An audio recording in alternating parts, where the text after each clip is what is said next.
we doing, guys? This is Mr. Schur's Biology Academy, and today we're talking about laws and theories.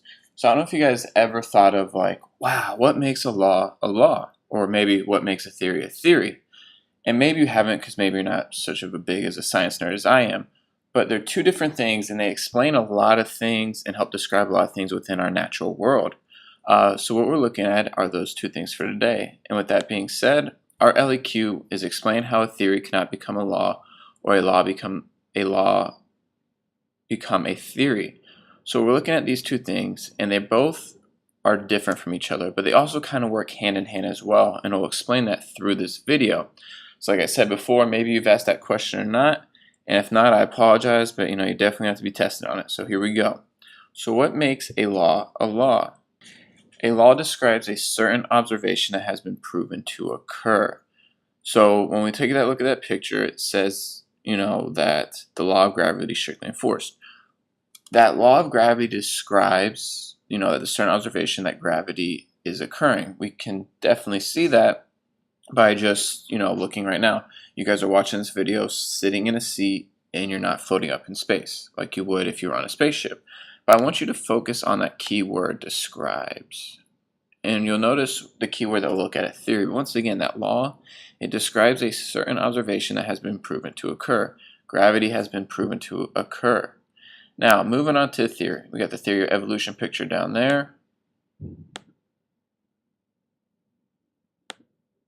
So a theory explains an observation that has been developed to explain a variety of events. All right, keyword, underline, explains. So a law describes, a theory explains.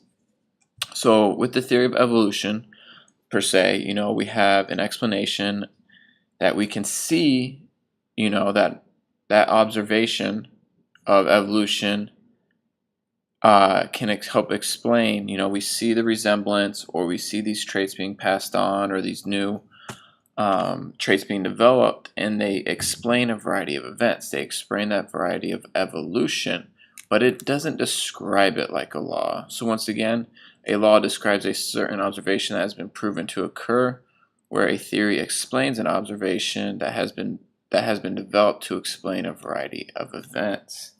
And now we're moving on to peer review. So let's take a look at peer review.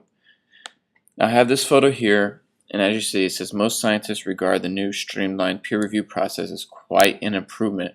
But notice what that scientist has to go through for it says that paper to be accepted. Now obviously this is not the process, because no scientist has to go through a sword, a bat full of spikes, a chainsaw, anything like that.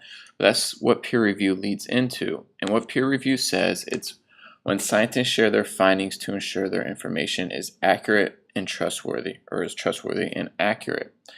So what that basically is saying is, say this scientist has this finding and he wants to publish it. Say the scientist has found the cure to cancer. So what he has to do is that he has to share these findings with other scientists.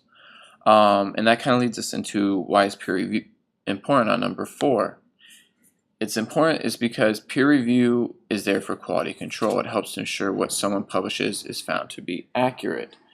So someone can't go, oh, I found the cure to cancer, and start distributing this drug, and it turns out this drug actually causes cancer, or anything like that. So it's there to make sure what is being published or what is being found is actually true. And this has to go through a lot of different tests, because you just don't want to throw out there this new finding or anything that may harm or is just not true in general. So that's why peer review is so important, because it's there for quality control. And remember that peer review is when scientists share their findings to ensure their information is trustworthy and accurate. All right, and now we're moving on to the grand finale. So when we look at the grand finale, notice that we're looking at what is the difference between a law and a theory, and why can't a theory not become a law, or vice versa. So those two are actually going to be very similar, because the difference between the two is why they also cannot become each other, and vice versa. And to do that, we're going to look at the gas law and the kinetic molecular theory.